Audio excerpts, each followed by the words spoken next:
Welcome back. Last time we left off, the couple were in discussions with Carlo.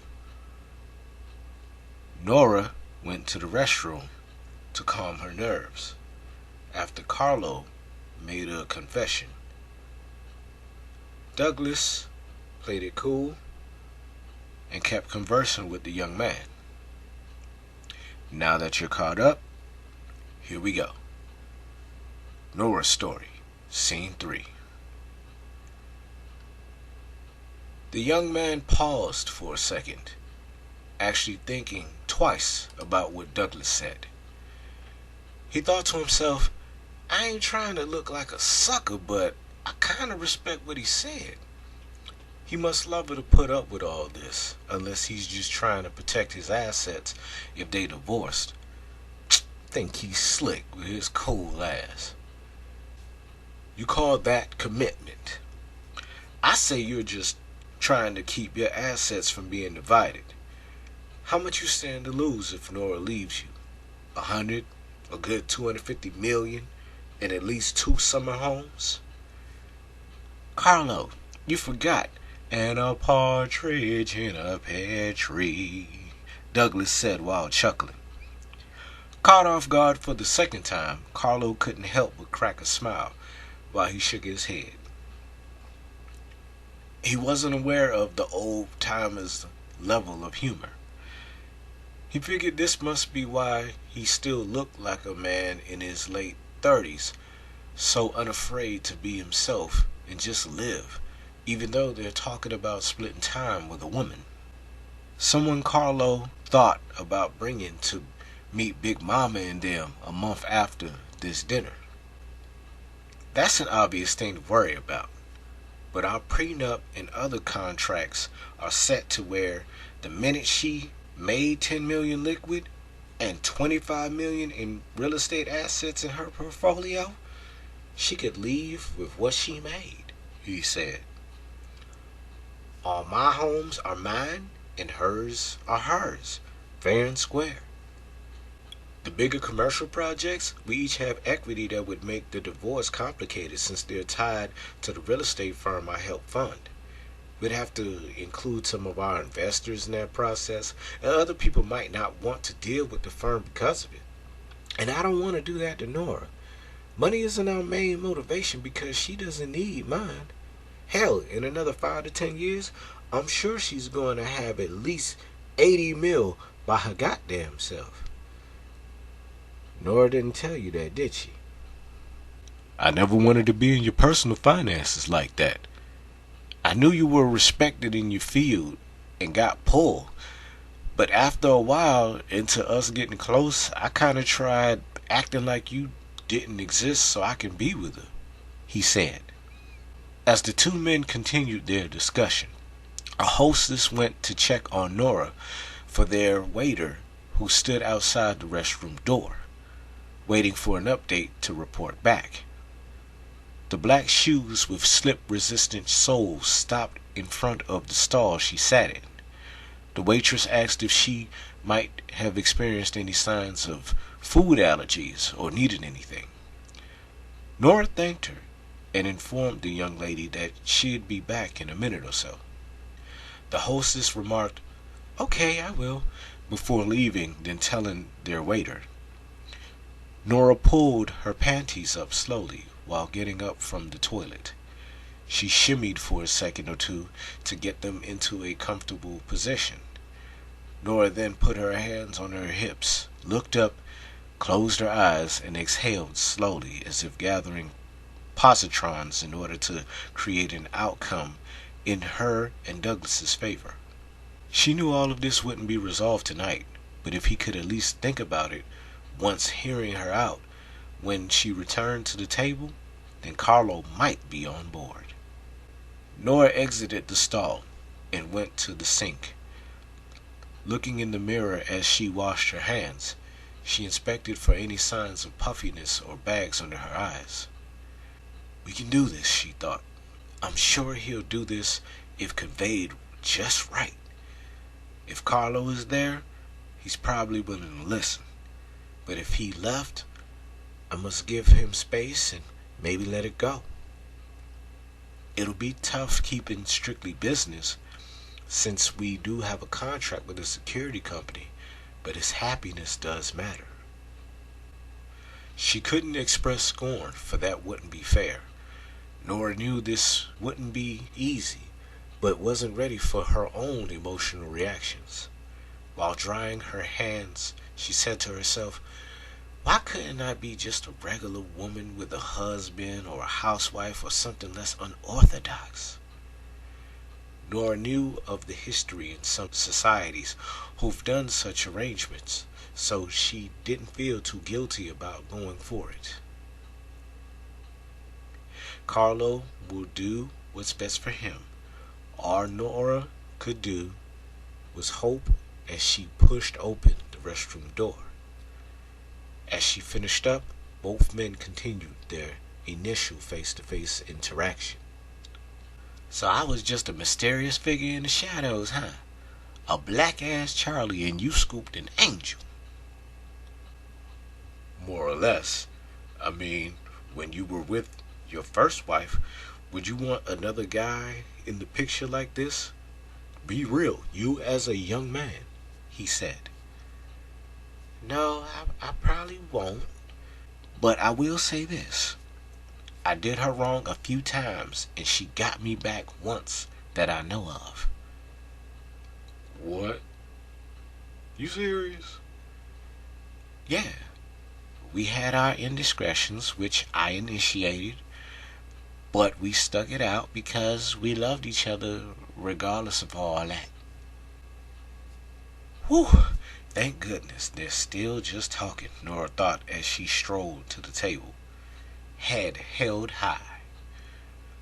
Carlo broke eye contact and watched as she walked behind Douglas's chair to get to hers. Once seated, she looked up and noticed that the wine selection had changed. Is this champagne? Just sparkling wine, Douglas said. Are we celebrating? Nope, Carlo said. Only wondering, has Douglas ever cheated on you like he did his first wife? Nora looked over at Douglas, slightly surprised that he'd share something so personal about himself to Carlo. Though she was happy they were getting to know each other, she asked herself why this topic, as a growing sense of disappointment towards Carlo arose incrementally. He's being petty when he was in the wrong too, hoping to steal another man's girl. The nerve of him. May that woman peacefully rest her soul and get off this subject. Okay, you guys became a sewing circle. Want to talk about bodies you've hidden or any other secrets? Addictions you kept quiet? She said. Or can you two get off this petty-go-round, please? All right, Carlo said, while picking up his glass, then chugging down the pale gold vino. You've heard our proposal, and you naturally have objections. It's been a long day, and I don't want to drag this out any longer. So before we call it a night, I'll leave you with this to think about. If I was with you more, living together and everything, I will only visit Douglas a few times a year. And he's got a girl in mind, so what's to be worried about? My main concern is will y'all be getting it on or not? I'm sure 95 to 97% of the time nothing will happen.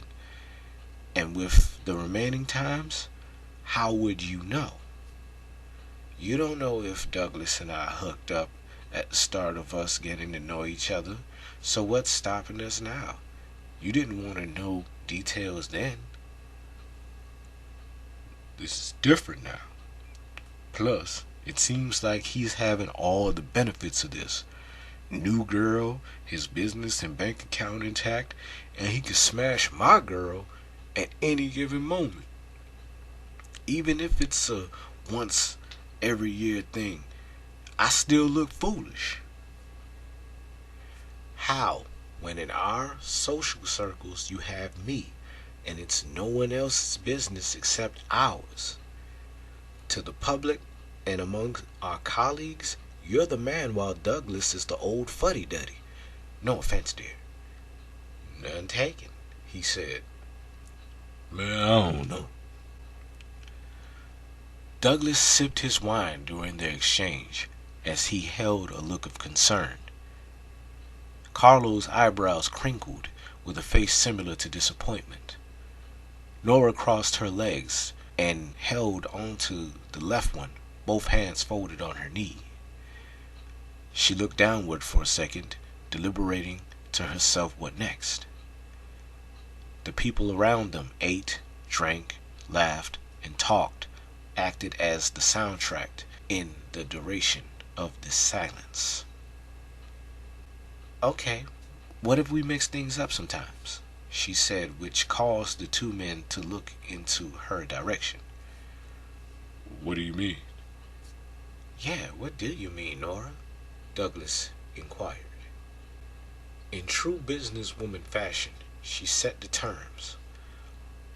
All the men could do was nod their heads in agreement when she suggested Carlo and her to have fun with a third party they would vet thoroughly. Douglas seemed appeased to only meeting with Nora closely every 2 years, and only when Carlo least expected it. He even added how messing with her would be least on his mind, which came off as him running game to Nora, but Carlo might have been in love enough for that not to register. Douglas excused himself to go to the restroom when his wife finished her statements, terms, and arguments. The 4 glasses of wine announced itself to the older alpha. Carlo felt the urge to go as well, but figured it can wait. He wanted to talk to his girl alone for a minute. The young bull pulled his seat closer to Nora and put his hands over hers. All of this is crazy to me. I'm not sure what I'm doing, but let me think about all this. You and Douglas came to this conclusion before this dinner, so I do feel ambushed and led on still, Carlo said with a slight smirk. Just give me my space for a while.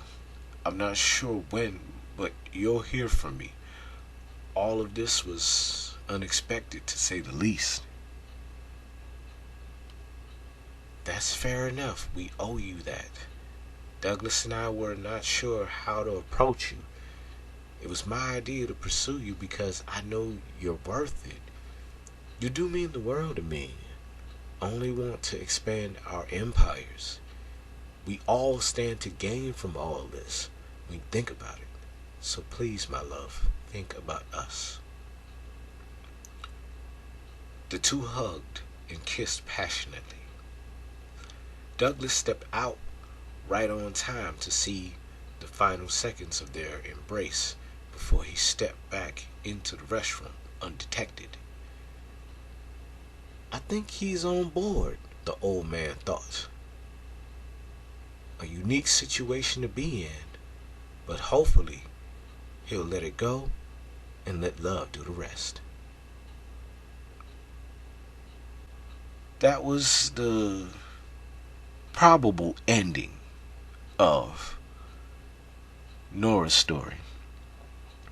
If enough people thumbs this up, likes it, maybe make a request, I might do a part 4. Might. I don't know. I'm still juggling that. But until then, until enough requests come in, yeah.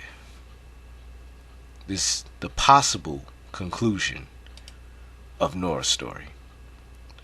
Thank you for listening, and be on the lookout for the next stories coming from this channel, Dating, Lust, and Love. You guys stay blessed. Subscribe on the way out, and thank you.